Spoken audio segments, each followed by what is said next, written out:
The death of Sex and the City actor Willie Garson has stunned fans who thought the star would be reprising his role as Stanford Blatch in the forthcoming reboot, and just like that. In an obituary published in the New York Times, Garson's sister-in-law, Nina Tassler, said the cause of death was pancreatic cancer. Garson was 57 years old. There is often a grim prognosis for those diagnosed with pancreatic cancer.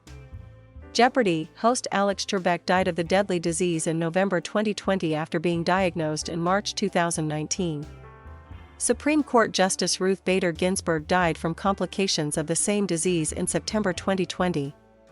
Representative John Lewis died in July 2020, just months after he learned he had stage 4 pancreatic cancer. Trebek had been working with the World Pancreatic Coalition to raise awareness and teach people about the symptoms of the deadly disease. In a public service announcement released in 2019, Trebek said he wished he had been aware of the warning signs. "I wish I had known earlier that the persistent stomach pain I experienced prior to my diagnosis was a symptom of pancreatic cancer," he said in the PSA. The overall statistics remain grim. More than 90% of patients die within 5 years of learning they have pancreatic cancer, according to the American Cancer Society. That number rises to 97% of patients whose pancreatic cancer has spread to distant parts of the body, as in Lewis's and Trebek's case.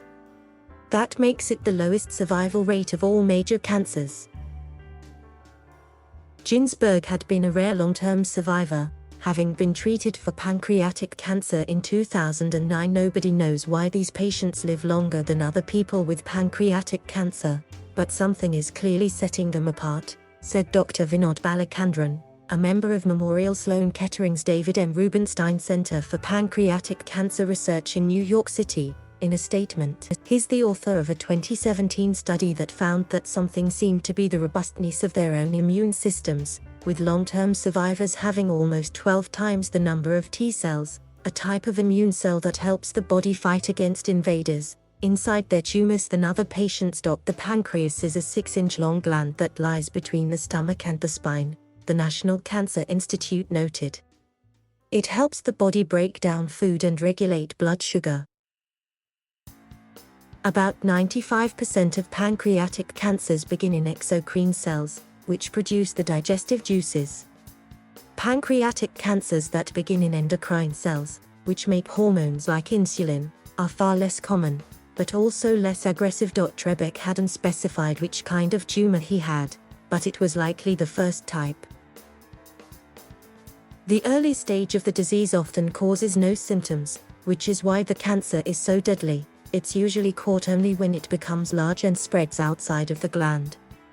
It's also hidden behind other organs including the stomach, small intestine, liver, gallbladder, spleen and bile ducts. Since the pancreas is located so deep inside the abdomen, patients won't feel a lump like they might with breast cancer or notice any other obvious clues. Dr. Anirban Matra, scientific director of the Pancreatic Cancer Research Center at the University of Texas MD Anderson Cancer Center in Houston, told NBC News.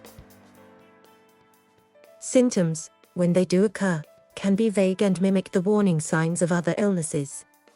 They include fewer than 20% of pancreatic cancers are confined to the pancreas when they are found. There are some risk factors that a person can't change, including age, with most patients over 65, and having a family history of pancreatic cancer.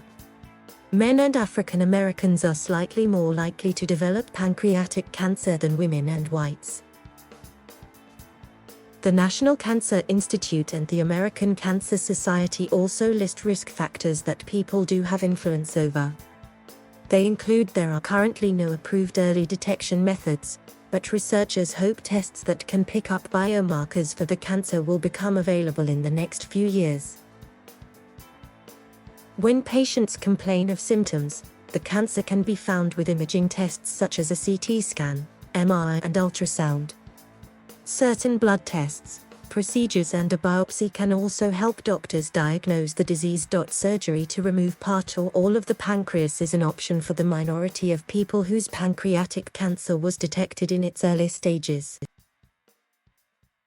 Most people with pancreatic cancer receive chemotherapy, according to the Hirschberg Foundation for Pancreatic Cancer Research. But chemotherapy and radiation can be hit or miss. Something that makes pancreatic cancer difficult is the tumor itself is surrounded by a dense microenvironment, so it makes getting the drug delivery difficult. Julie Fleshman, President and CEO of the patient advocacy organization Pancreatic Cancer Action Network in California, told NBC News. Researchers are investigating targeted therapies based on the molecular makeup of a patient's tumor. Certain types of immunotherapy, which stimulates a person's own immune system to recognize and destroy cancer cells more effectively, can also be used to treat pancreatic cancer, the American Cancer Society noted. Thank you for watching. Please subscribe.